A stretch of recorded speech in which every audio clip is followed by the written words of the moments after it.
Fading elements in and out is also a common effect that you'll see in modern web pages, and jQuery provides functions for achieving this effect as well.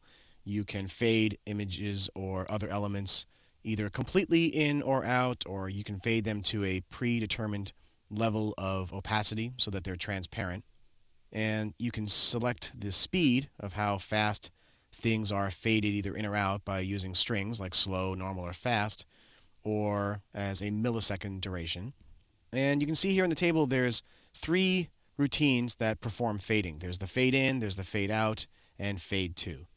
Fade in does what its name implies. It fades in all the elements that are in the matched set that a selector came back with, which is what you're calling this function on. And you can specify the speed that you want this to happen at. And there's an optional callback that will run after the effect is finished. So if you've got something that you want to happen when things are faded either in or out, you can supply a callback function, and that function will get called once the effect is done. Similarly, there's a fade out function, does the opposite of fade in, and here's fade to.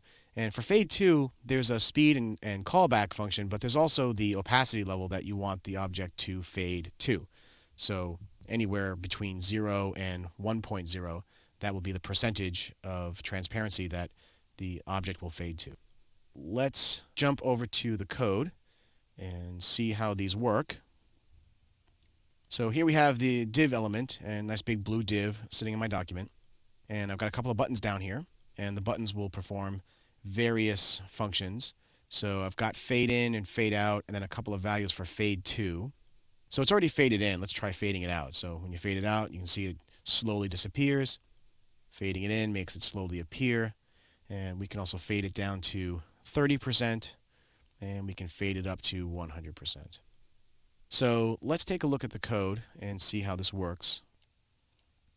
I'm going to bring this up in my editor, and you bring it up in whatever editor you're using.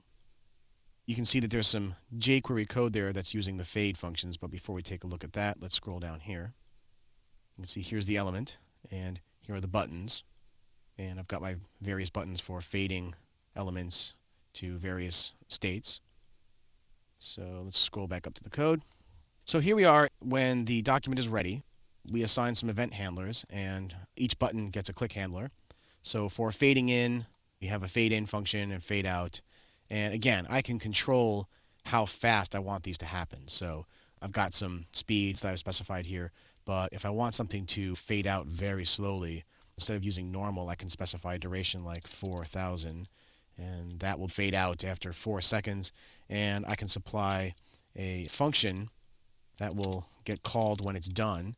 And let's just write a little alert that says done fading out. And save. Let's go back out to the browser.